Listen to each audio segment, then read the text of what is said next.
वालेकुम सलाम। भाई क्या नाम है आपका? रमज़ान। रमज़ान भाई कहाँ से तशरीफ़ लाए हैं आप?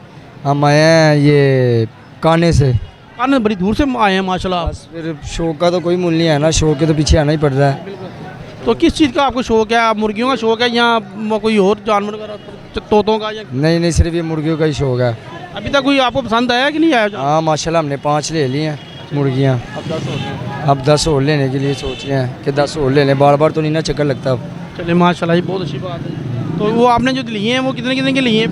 वो मांग तो वो 1500 रुपये रहा था।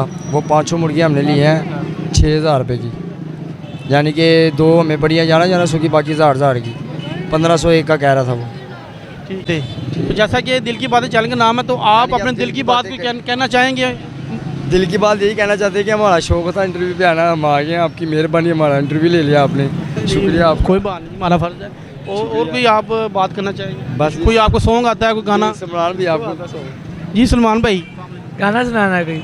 आता गाना आता तो गाना उधर देख रहे भीगी भीगी पलकों पे मैं तेरा इंतजार कर बाकी भीगी पलकों पे मैं तेरा इंतजार करूं।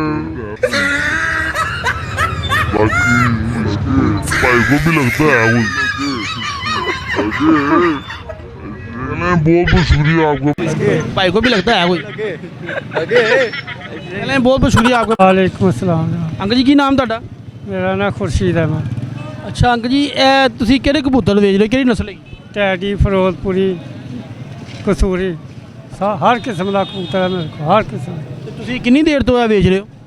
मैं तो अज ही आया काफ़ी देर बाद, 6 महीने बाद। गर्मी बड़ी सी, घर ही मेरे देख जा। ਕੋਈ ਨਹੀਂ, ਤੁਸੀਂ ਸ਼ੌਕ ਕਦੋਂ ਦਾ ਕਰ ਰਹੇ ਹੋ? शौक बहुत देर तो। ਇਹ ਉੱਡਣ ਵਾਲੇ ਕਬੂਤਰ ਨੇ ਜਾਂ यह उड्डन वाले कबूतर ਤੇ ਕਿੰਨੇ ਕਿੰਨੇ ਦੇ ਰਹੇ ਹੋ? 3000 4000। ਚਲੋ ਜੀ, ਤੇ ਆਪਣਾ ਕੋਈ ਨੰਬਰ ਸਾਨੂੰ ਸ਼ੇਅਰ ਕਰ ਦਿਓ ਤਾਂ ਕਿ ਸਾਡੇ ਵੀਵਰ ਦਾ ਤੁਹਾਡੇ ਨਾਲ ਰਾਬਤਾ ਕਰਨਾ ਚਾਹੇ, ਕੋਈ ਲੈਣਾ ਚਾਹਵੇ ਤੇ ਉਹ ਤੁਹਾਡਾ ਰਾਬਤਾ ਕਰ। 0308 49 62 583। ਚਲੋ ਬਹੁਤ ਬਹੁਤ ਸ਼ੁਕਰੀਆ ਜੀ ਤੁਹਾਡਾ।